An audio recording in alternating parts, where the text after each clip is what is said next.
France and Argentina will compete each other for the FIFA World Cup championship in Qatar on Sunday night. This is a contest between two teams that won the World Cup championship twice. This is also a contest between Kylian Mbappe and Lionel Messi for the name of the King of Football. Welcome back to CGTN Sports Talk. I am Li Xiang, and I'm glad to be joined by my colleague Josh here. Great to be back. Hey, so for the final, first, do you think whoever wins it, Messi or Mbappe, will actually be known as the King of Football today? I think it's more on Messi's shoulders than Mbappe's, because if you think about the nature of this tournament, let's say Argentina win.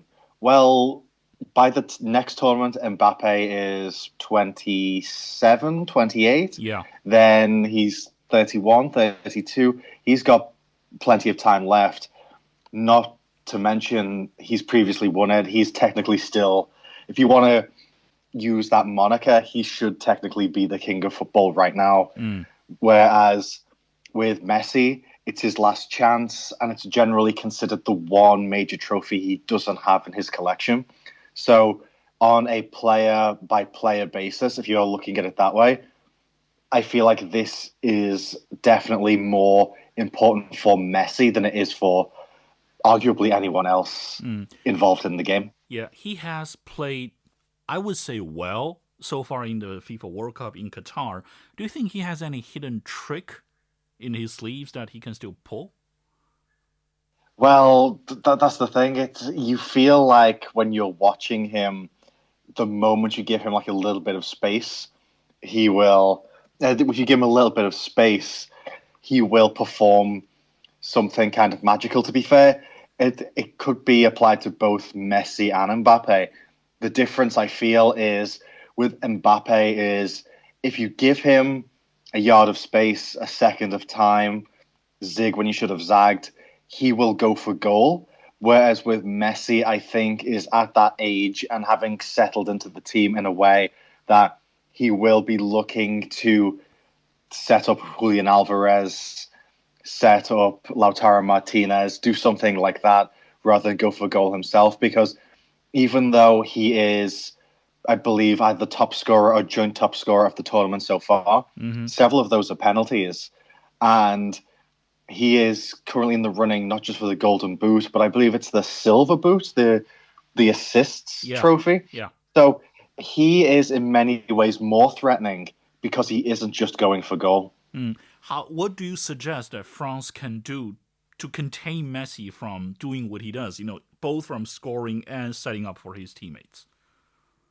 Quite simply, I think just keep him under constant coverage. We saw, for example, when it was France versus England, England constantly had Kyle Walker on Mbappe, which is not necessarily the best, but it did keep him quiet for that entire game. I don't know if you could keep Messi marked throughout, but if you look at the way France have generally been playing with this back four with a holding midfield pair who collapse back to make it more of a back six, and then you consider how they were able to close down a lot of what Morocco were doing simply by tracking back.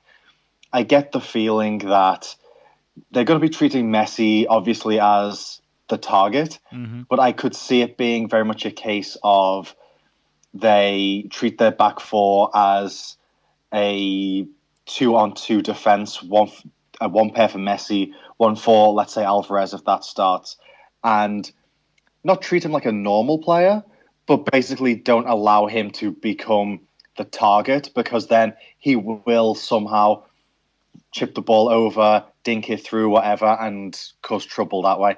Treat him like a player, not treat him like the whole opposing team, because that's typically where Argentinian opponents have fallen down recently. Yeah, that sounds very wise. I was impressed, actually, by Argentina's defense on many occasions in this tournament. But I don't think even Argentina have enough defensive resources to cover all three of Mbappe, Griezmann, and Giroud. Not to mention there's Dembele and others. If there has to be a list of priorities, how would you rank it for Argentina? Well, in terms of from the back, I would definitely think that that kind of left side that we've seen, let's say Theo Hernandez as a left back who likes to move all the way forward, Mbappe floating out there on the left, and then Giroud as just a target man of sorts. If I was Lionel Scaloni, I would basically make sure we maintain as much of a presence on that side and try and get France to play a lot more diagonally, a lot more horizontally than vertically, because that way, if you can't get the ball to anyone there, not to mention if you keep Griezmann quiet, then that basically would stop, based on what I've seen so far, I would say 80% of the goals and almost 90% of the attacking movements if you limit that left side. But that being said, not only is that limiting at least three main players, Griezmann's been everywhere. Mm-hmm. You know, I was talking to a friend yesterday about it, and he said the reason why, I believe there's a phrase in Spanish about how the reason why Griezmann is so good is you don't see him. No one is focusing on him because he's willing to just float everywhere. He'll join the defense. He'll move up the midfield. He'll be part of the attack. So obviously the more attacking players are the ones Argentina will want to stop. But I feel like Griezmann as the engine room is also a major target. That's true. Though I put it there and kept saying that this is about Messi and Mbappe, it was actually, now that I think about it, and also what you mentioned, it was also a contest between Griezmann and Messi, because the two joined hands in Barcelona after Barcelona spent so much money bring him in. It was not very pleasant. But Griezmann proved that he may not be the problem. It may be Barcelona's system just doesn't fit with him. So now this time, maybe if France can win, Griezmann can prove that he and Messi, there's no beef, but it doesn't make him say not good enough for Messi. They're just different players, maybe. I mean, that's the thing with Messi is he has this reputation, I guess. I don't know if it's intentional or simply because it works so well as a counterpoint to Cristiano Ronaldo. But there is this idea that Messi is humble and Messi doesn't want to be a star. Messi doesn't want to be this egotistical center of attention. But you do have to look at Barcelona and see how they have struggled on the Champions League stage for a very long time. 8-2 versus Bayern Munich, no Champions Leagues for... When was the last one? I can't even remember. Like we're going back over a decade now, well over a decade. So you see that, then you consider how good Griezmann has been before he played there with Messi, how much he's improved now he's not there with Messi. I feel like, it's not a direct head-to-head star player, MVP versus MVP thing, as we're talking up with Messi and Mbappe. But I wouldn't be surprised if there is still a chip on Griezmann's shoulder, something to prove. I was reading, there's a piece of news saying that French players, a lot of them were sick after having played so long in Qatar because of the temperature change. And those people include Raphael Varane and other backs. If, say, France have to at least miss from the starting lineup 2 or 3 of their major defenders, will that be a weak link for Argentina to exploit? Yeah, I think that's the thing. I haven't fully read the entire story about it, but I've seen that headline, which you say. And if everyone who was mentioned cannot play, which is possible because this illness has been going through the entire camp for, I think, 2 or 3 weeks now, which means that every game has had players that Deschamps couldn't pick. If that has actually taken place, that means the entire back line is going to have to be swapped out. Now, that technically isn't so bad, considering that leaves William Saliba, Benjamin Pavard. There's plenty of options that France still has, but you will want to go with your first choice because, for example, that's why Adrien Rabiot was playing, because there was this illness in the team, I believe, in where Theo Hernandez was, and him being slightly out of step with the rest of the team is what gave away that penalty that, yes, Harry Kane didn't convert, but he very easily could have. it was him who was constantly fouling Bukayo Saka, which I believe also gave away the first penalty too. So you want to have, if not your entire first string squad, just one player missing who can be replaced, who can fill in here, fill in there. If he has to replace the entire back line, that's not a good sign at all. Since you mentioned penalty kicks, France allowed 2 against England.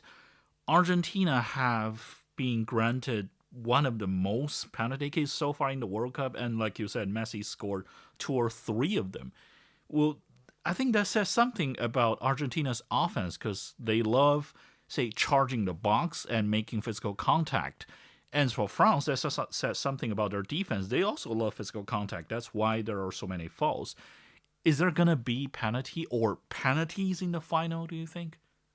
I would highly count on it because, that's the recurring theme throughout, with Argentina getting them and France giving them away. I suspect that part of that is because Argentina play for them. And if Didier Deschamps is smart, which I assume he is, he's not going to allow that to take place this time. However, that's easier said than done. I do suspect, though, that it may not be as common in the final, or the referee won't be as quick to give in the final as otherwise, because the nature of a penalty kick can change a game so much that if you are in a final situation, an entire tournament can hinge on one particular decision. And as we've seen from the referees so far, I feel like some are willing to get involved like that, and some are a lot more willing to hang back and let things play out, especially with big players like Messi, like Mbappe. True. So I think it's going to be, if there's going to be penalty kicks, I suspect it will come after extra time, assuming things stay on equal footing.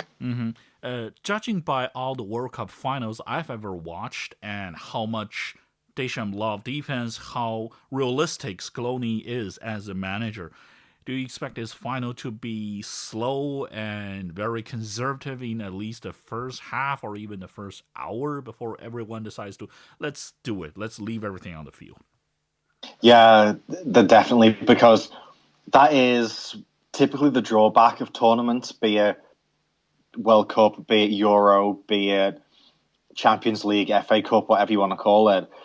The final contains so much pressure that just instinctively no one wants to make a mistake. Everyone wants to clamp down on the ball as fast as they can. So for what we said yesterday about how we expect the third place game to be pretty open, what you can expect from the final is it's likely to be a very close, very tight game. I can see it being, both Deschamps and probably Scaloni as well will heavily focus on defense, probably up until at least like the first hour or so, and then from there try and make a breakthrough. I know there's a long history of rivalries or beef, whatever you call it, between England and Argentina, but also after England were knocked out by France in the semifinals, for you, who do you support a little bit more? That is a good question, because these are both teams that I feel like have earned their place in this final. Because typically when you get to there's one team that you think have perhaps overachieved or been particularly special. Like, for example, last time around, even though Croatia knocked out England, I really wanted them to win the final because they've been so good for so long. It was like their golden generation, so to speak. It was the perfect timing for it. With this, it feels like both sides are like, this is kind of the final that was almost destined from the beginning, perhaps. And I think I would prefer it if Argentina won, I suspect, because you look at this French side, and I don't know, maybe it's more a case of the history books. I like the way it's like Brazil won it twice back-to-back in the 60s, and no one's been able to do it since. When those records get broken, it's kind of a bit less fun, kind of like when no one won the Champions League back-to-back, and then Real Madrid did it like 4 times.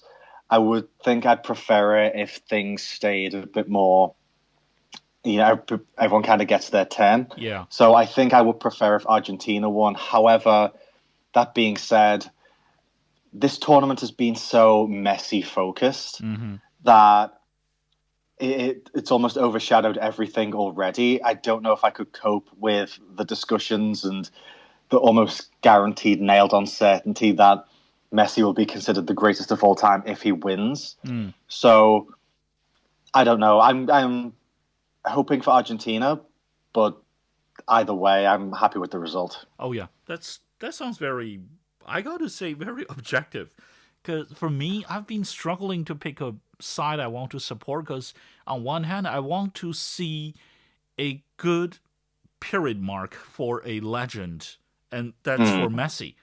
But on the other hand, I want to see history being broken, especially the history that was only broken once. France had the chance now to repeat Brazil's success of winning the World Cup back-to-back.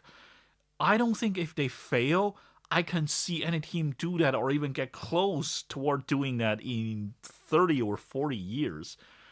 It's hard for me to pick, but I have to. I like you. I will pick Messi and Argentina. Yeah, I just suspect that when I look at the teams, and I don't know, because if I look at the teams, I say like man for man, this France squad is basically perfect. Like this is everyone in their prime, everyone willing to work together, no drama, fantastic manager in Didier Deschamps. But at the same time, Argentina's found a way to win basically every single time since they got upset in the opening by Saudi Arabia. And that kind of craftiness is the thing that you need in a tournament like this. So I am assuming that with so much narrative, so much riding on it, I can see Argentina simply finding a way to win and getting the trophy for Lionel Messi. So that will be your prediction for the result of the final?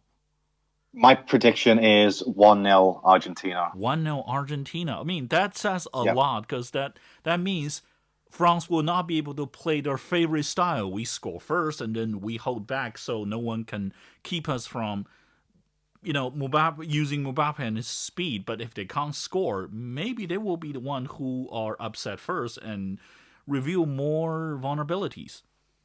Well, that's it, because the way France likes to play, they don't really care about having the ball. They like just catching you on the counter. And I suspect that this Argentina side will know that and just do everything they can to just clamp them down in their half, prevent any long vertical runs from Griezmann, Mbappe, Tchouaméni, anyone like that. And I can see France getting frustrated. And not only that, but I look at the Morocco game, and Mbappe didn't get on the score sheet. And while he was integral in setting up the other two goals, which is, I would say, France's biggest threat, their ability to keep the ball alive, the fact that he didn't get on the score sheet simply by getting crowded out means that there are very much ways to keep him quiet in a game like this. That's true. Speaking of that, an idea just came to me. This is like, if, say, I'm going to set up defense against Lionel Messi, I would say keep the ball away from him.